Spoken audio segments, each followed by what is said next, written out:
Well, let's show you this pair of Royal Doulton Sovereign. Whoops, let's get the focus back and working. There we go.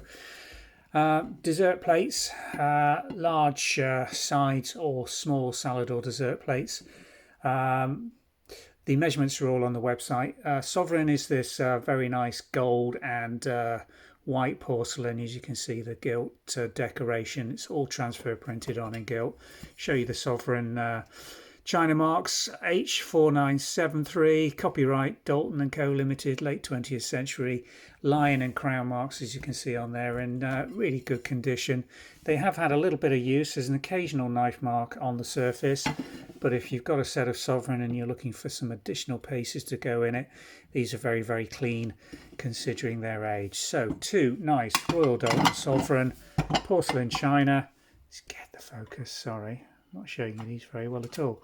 Two of them there sitting in the back of our light cupboard, being videoed just to give you some impression of the condition of these two plates, available from the Vintage and Antiques website. If you follow the link below, it should take you through to the website listing. Thanks for watching.